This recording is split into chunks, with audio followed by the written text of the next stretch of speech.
प्रिय विद्यार्थियों, मैं doctor S N. Rajpurohit, associate professor political science department, MLB government college Nokha.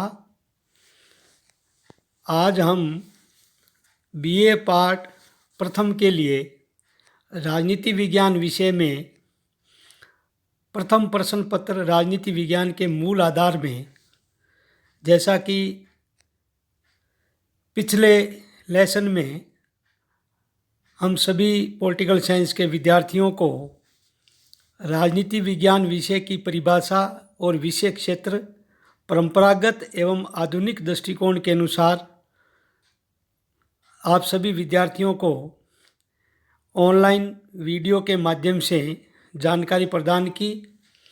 उसी क्रम में आज हम व्यवहारवाद क्या है, व्यवहारवाद के उदय के क्या कारण थे और व्यवहारवाद के मुख्य लक्षण तथा उसकी आलोचना या सीमाएं क्या है, उसके बारे में चर्चा करेंगे। विद्यार्थियों, राजनीति विज्ञान विषय में अध्ययन क्षेत्र की दृष्टि से हमारे विषय को दो भागों में बांटा गया था, जिसमें सर्वप्रथम परंपरागत दृष्टिकोण और दूसरा है आधुनिक दृष्टिकोण। परंपरागत दृष्टिकोण का तात्पर्य यह है कि राजनीति विज्ञान का प्रारंभिक यूनान के समय से लेकर 1945 तक या सेकेंड वर्ल्ड वार तक के राजनीति विज्ञान की विषय वस्तु, उसके क्षेत्र को हम परंपरागत दृष्टिकोण कहते हैं। और इस परंपरागत दृष्टिकोण में मुख्यतः राजनीति विज्ञान विषय को राज्य और सरकार जैसी संस्थाओं तक सीमित मान लिया गया था। इसीलिए 1945 में जब सेकेंड वर्ल्ड वार ख़त्म हुआ तो राजनीति विज्ञान विषय में एक आंदोलन प्रारंभ हुआ और वह आंदोलन का नेतृत्व किया अमेरिका के शिकागो विश्वविद्यालय ने। शिकागो विश्वविद्यालय के राजनीति विज्ञान विभाग के प्रोफेसर ने ये कहा कि यदि हम राजनीति विज्ञान विषय का संबंध राज्य और सरकार जैसी औपचारिक और कानूनी संस्थाओं तक ही सीमित मान लेंगे तो राजनीति विज्ञान विषय का क्षेत्र संकुचित दायरे में सिमट जाएगा। इसलिए 1945 में संयुक्त राज्य अमेरिका के शिकागो विश्वविद्यालय में एक बौद्धिक क्रांति प्रारंभ हुई, जिसे हम व्यवहारवाद कहते हैं। व्यवहारवाद एक बौद्धिक आंदोलन, एक विचार स्थिति व परंपरागत राजनीति विज्ञान के विरोध में एक आंदोलन था, एक प्रतिक्रिया थी। व्यवहारवाद राजनीतिक तथ्यों की व्याख्या एवं विश्लेषण का एक विशेष तरीका है, जो 1945 में द्वितीय महायुद्ध के बाद अमेरिका के शिकागो विश्वविद्यालय में राजनीति विज्ञान के विचारकों ने प्रारंभ किया था। व्यवहारवादी आंदोलन की जड़ें प्रथम महायुद्ध से भी पहले से खोजी जा सकती है। सर्वप्रथम 1908 में आर्थर बेंटले की पुस्तक द प्रोसेस ऑफ गवर्नमेंट तथा ग्राम वालास की पुस्तक ह्यूमन नेचर इन पॉलिटिक्स राजनीति विज्ञान में व्यवहारवाद की प्रेरणा स्रोत पुस्तकें मानी जाती है। 1925 में चार्ल्स ई मेरियम की प्रसिद्ध पुस्तक, जिसे व्यवहारवाद की बाइबिल भी कहा जाता है, न्यू एस्पेक्ट इन पॉलिटिक्स राजनीति में नए आयाम के बारे में व्यवहारपरक क्रांति के लिए यह पुस्तक व्यवहारवादियों की प्रेरणा स्रोत पुस्तक मानी जाती है। राजनीति विज्ञान विषय में व्यवहारवाद के विकास में अमेरिकन पॉलिटिकल साइंस एसोसिएशन और सोशल रिसर्च तथा कुछ निजी शिक्षण संस्थाओं का भी योगदान था, जिसमें मुख्यतः फोर्ड और कार्नेगी संस्थाओं ने भी व्यवहारवाद के आंदोलन में कुछ प्रेरणाएं दी। मानव व्यवहार के अध्ययन से यह आंदोलन राजनीति विज्ञान में संरचनाओं, प्रक्रियाओं आदि के बारे में सत्यापनीय वैज्ञानिक व्याख्याओं के द्वारा विषय को विज्ञान बनाने की एक चाहत थी। व्यवहारवाद एक आनुभविक क्रिया है जो व्यक्तिनिष्ठ मूल्यों, मानवीय भावनाओं और कल्पनाओं का अध्ययन में कोई स्थान नहीं देना चाहते हैं। रॉबर्ट हाल के शब्दों में व्यवहारवाद परंपरागत राजनीति विज्ञान के विरोध में एक आंदोलन है और तथा असंतोष का परिणाम है। व्यवहारवाद के राजनीति विज्ञान में प्रेरणा स्रोत डेविड ईस्टन को कहा जाता है। डेविड ईस्टन के अलावा कुछ शिकागो विश्वविद्यालय के प्रोफेसर थे, जिनमें मुख्यतः आमंड, कैटलिन, क्रिकपैट्रिक, ह्यू जुलाउ इत्यादि प्रमुख विद्वान माने जा सकते हैं। अब हम व्यवहारवाद का क्या तात्पर्य है, व्यवहारवाद का अर्थ क्या है, उसके बारे में चर्चा करेंगे। व्यवहारवाद का अर्थ राज्य तथा सरकार जैसी संस्थाओं के अध्ययन के स्थान पर मानव के राजनीतिक व्यवहार के अध्ययन पर बल देने से हैं। मैंने सर्वप्रथम ये कहा था कि परंपरागत राजनीति विज्ञान में राजनीति विज्ञान विषय में सिर्फ राज्य तथा सरकार जैसी संस्थाओं का भी अध्ययन किया जाता था। उसके स्थान पर व्यवहारवादी ये कहते हैं कि हमें राज्य और सरकार के स्थान पर मानव के राजनीतिक व्यवहारों के अध्ययन पर जोर देना चाहिए और इसीलिए इनको व्यवहारवादी के नाम से जाना जाता है। रॉबर्ट ए डहेल ने लिखा है कि व्यवहारवाद राजनीति विज्ञान में एक ऐसा विरोध आंदोलन है जिसमें अमेरिकी संबंध राजवैज्ञानिक है जो परंपरागत राजनीति विज्ञान के दृष्टिकोण से असंतुष्ट है। यह आंदोलन परंपरागत राजनीतिक दृष्टिकोण के ऐतिहासिक, दार्शनिक और विवरणात्मक अध्ययन पद्धतियों के विरुद्ध प्रतिक्रिया है। व्यवहारवादी यह मानते हैं कि कतिपय नवीन पद्धतियों एवं सिद्धांतों का विकास किया जा सकता है जिसमें व्यवस्थित अध्ययन हो। यह एक ऐसा आंदोलन है जो राजनीति विज्ञान के अध्ययन को अन्य समाज विज्ञानों से विकसित सिद्धांतों, पद्धतियों व दृष्टिकोणों के निकट संपर्क में लाना चाहते हैं।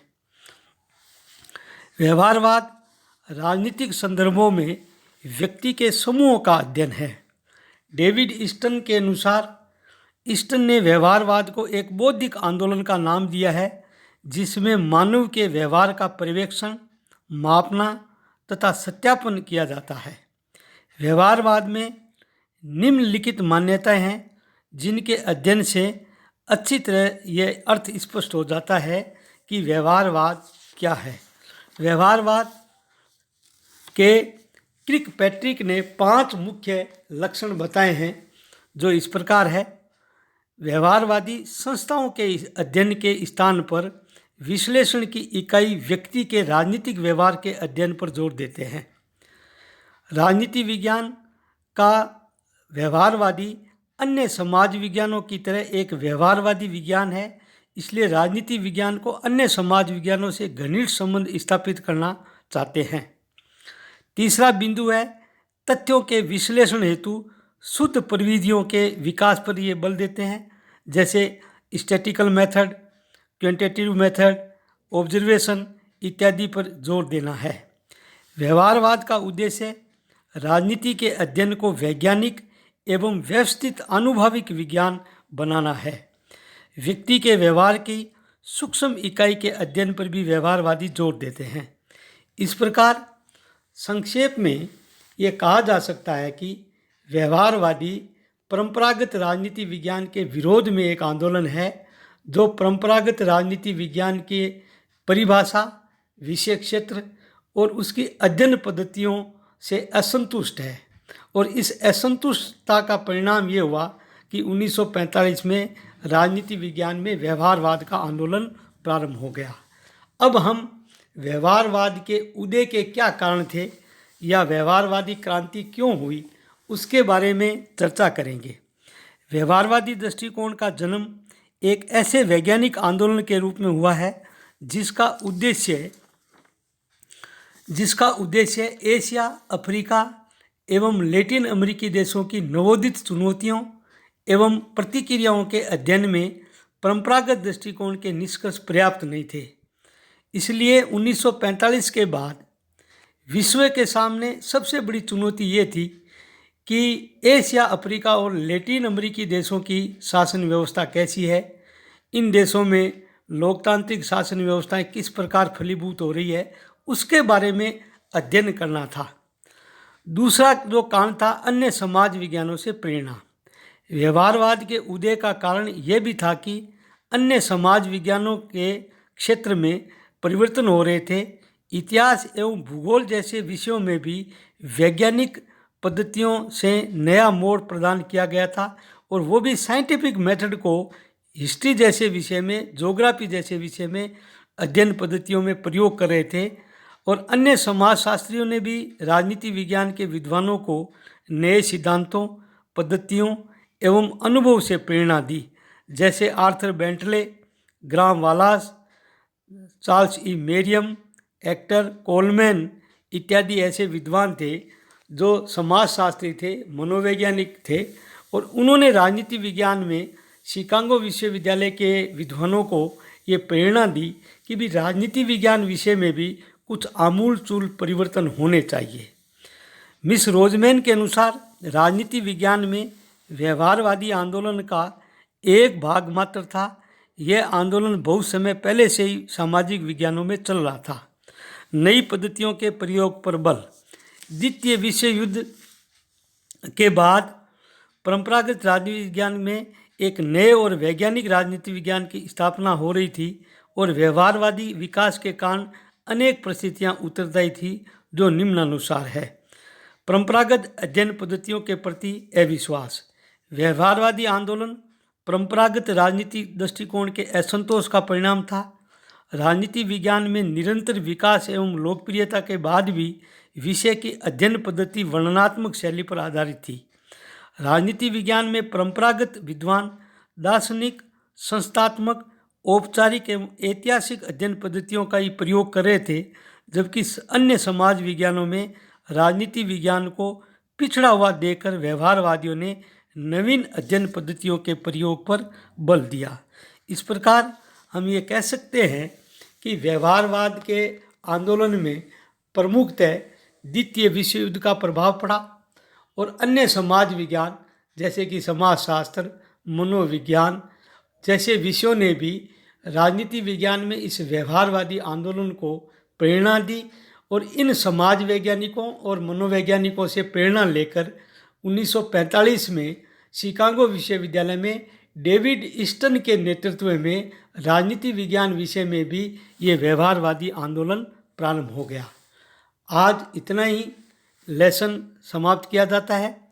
कल हम निरंतर व्यवहारवाद के मुख्य लक्षण क्या है और उनकी क्या सीमाएं हैं, उसका आलोचनात्मक विवेचन आपको निरंतर कल वीडियो में करेंगे। धन्यवाद। जय हिंद।